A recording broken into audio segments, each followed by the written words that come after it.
Всем привет! В сегодняшнем видео сделаю коротенький обзор на одни из последних своих работ.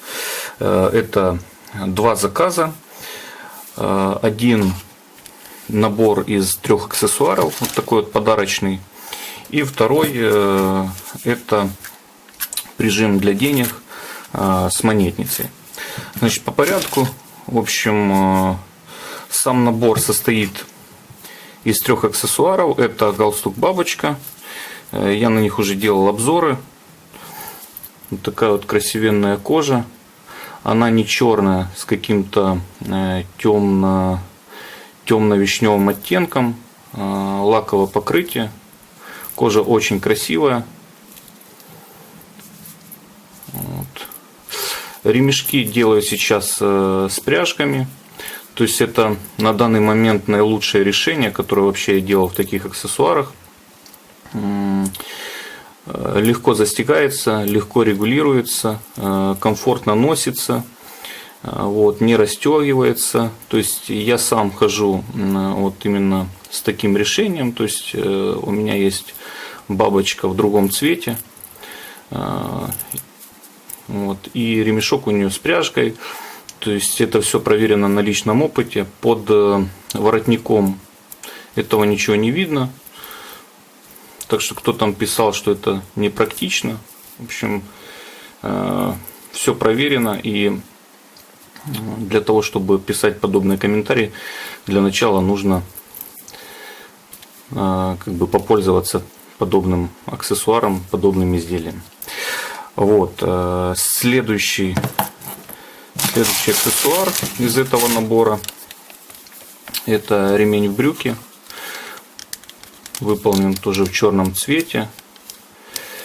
Ремень для меня стандартный, выполнен он по размерам заказчика. Люблю какие-то классические такие решения, то есть ничего здесь не выдумываю. Прошит за пряжкой. Потом ставлю тренчик и еще скрепляю здесь 2 хольнитенами. И дополнительно вот здесь вот есть тренчик с моим логотипом. Пряжка от компании Idam. Очень качественные пряжки. Хорошее сочетание с итальянской кожей.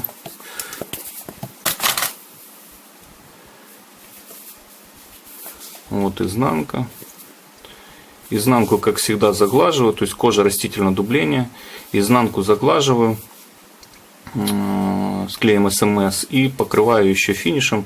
В данном случае это Автолюкс, жидкая притура от компании Exi.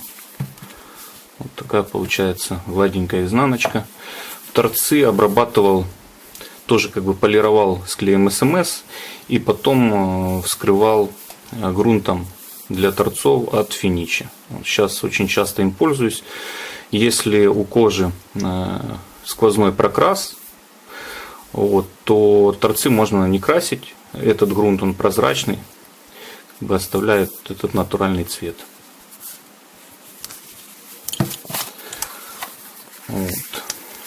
И теперь то, на чем хотелось бы остановиться, это прижим для денег. Я их немножко доработал, усовершенствовал. Этот прижим, он без монетницы. 6 отделений, можно сказать, что под карты. То есть здесь 4 отделения под карточки есть и вот 2 таких более широких, на всю вот эту площадь. Сюда можно, какие-то чеки ложить или там документы. В общем, они подойдут под все. Значит, нашивки, вот эти под карманы, я сделал с небольшими вот такими вот вырезами здесь. Вот, то есть, когда, к примеру, здесь поставить несколько карт в одно отделение, они могут зажиматься. Тогда достаточно удобно их просто пальцем отсюда немножко вот так вот подтолкнуть, и они выйдут. Кармашки вынес выше, то есть вшил по уровню вот по самому контуру прижима. Что это дало? Внутри, там где у нас эта скоба есть, при закрывании она не зажимается кармашками. Как бы вот эта скоба, она ложится под кармашек. В первых своих моделях я этот момент не учел, как бы оно закрывалось, и вот эти вот нашивки, они зажимали между собой эту скобу, и здесь через время там появлялся такой след, как бы от скобы. Сейчас этого не будет, потому что кармашки стоят выше, и скоба как раз вкладывается под эту нашивку. Вот. В общем, во всем остальном, в принципе, стандартно. Здесь я раньше делал шов коротенький. То есть вот этот хлястик, на который закрывался прижим, я его пришивал. Сейчас сажу на хольнитены. Вот. Ну, оно как бы в общем стиле нормально смотрится, потому что здесь стоит кнопка, и она где-то вот так вот дублируется этими хольнитенами на тыльной стороне. Все прошито вручную, шов сидельный, нить 0,8 мм, черная, плоская. Вот. Такой, в общем, получился комплектик в черном цвете. Это подарочный набор. И вот еще один прижим. Здесь я его сделал немножко иначе. То есть человек захотел, чтобы в этом прижиме была монетница. До этого монетниц я не делал в таких изделиях, так что пришлось немножко повозиться. Основные сложности. Значит, сделал монетницу такую объемную, то есть чтобы с нее можно было легко доставать деньги.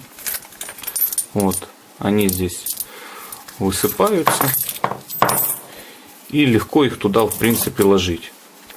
Никогда не понимал, допустим, когда делают кошельки, и монетница, она или просто как бы нашита, вот как здесь вот кармашек, да, нашито просто один слой кожи, и сверху еще ложится там ну, клапан. Вот. Никогда не понимал, зачем делать такие кармашки для монет, потому что он вообще неудобен и непрактичен. И ну, его даже сложно назвать монетницей. То есть люди создают изделия, как бы такие, получается, непродуманные. Вот мне нравятся именно продуманные решения, какие-то практичные. То есть здесь, конечно, нужно повозиться, потратить на это время, но сделать как бы вариант, который будет удобен в использовании. В общем, такое сделал решение. Сложно было сделать вот здесь отступы, именно выставить этот карман правильно, ровно, чтобы все линии были там перпендикулярны, допустим, низу, параллельно вот этим сторонам. В этом была основная сложность у меня, и скорее всего в следующих изделиях я уже буду этот карман делать шире и прошивать вот по этим сторонам, то есть привязывать вот этот вот кармашек как бы к основе самого прижима. Это будет проще в плане того, что как бы можно будет сделать всю работу ровнее, быстрее, ну и при этом расширится как бы сам кармашек. Вот. Значит, клапан пришит отдельно. Вот там внутри видно шов. Клапан отдельно. И вот этот клапан я решил расширить. То есть в этом он, получается, уже идет с одной кнопкой. Здесь я решил расширить, поставить свое лого снаружи вот этого клапана, поставить две кнопки. То же самое он прошит под этим клапаном. Такая получилась конструкция. Сделал меньше здесь кармашков под карты. То есть нету внешнего. Есть только вот два внутренних, получается. Две внутренних нашивки. два больших кармана как бы на всю площадь прижима и монетница. Но этого вполне будет достаточно, потому что в эти кармашки можно по 2 или по 3 карты со временем будет ставить, когда они чуть растянутся. Вот, по ширине сам кармашек он немного шире от карты, поэтому вот. Да, еще такой момент: карточки немножко выглядывают с кармашков. Сделал их, эти кармашки, чуть как бы короче, для того, чтобы проще было брать карточку. Вот сейчас он немножко выступает, сама карточка выступает, и ее легче вот здесь цеплять пальцем, брать. Когда карточка углублена, и получается эти все кармашки, они идут ну как бы вровень, вот, то достать карточку отсюда проблематично бывает. Поэтому сделал там на несколько миллиметров эти кармашки короче. Плюс вот здесь сделал еще вырез. Саму карточку можно чуть подать вперед, если она вдруг там приклеится или застрянет. То есть всякое бывает. В общем, вот такие вот решения. Во всем остальном, в принципе, стандартная ситуация. Все прошито сидельным швом. Вообще повезло, нить в цвет с этой кожи очень хорошо так совпала. Нить 0,8 мм, тоже плоская, вот, синтетическая. В общем, получились такие вот изделия. Кто там интересовался именно приобретением, заказом, покупкой, пишите мне лучше в личных сообщениях. Я оставлю под видео свою почту или же ссылку на страницу в Фейсбуке. В общем, задавайте лучше вопросы там проще будет общаться и решать различные моменты с пересылкой, с оплатой и все такое. То есть в комментариях это делать не совсем удобно. Если видео было полезным, ставьте лайки, подписывайтесь и спасибо за просмотр.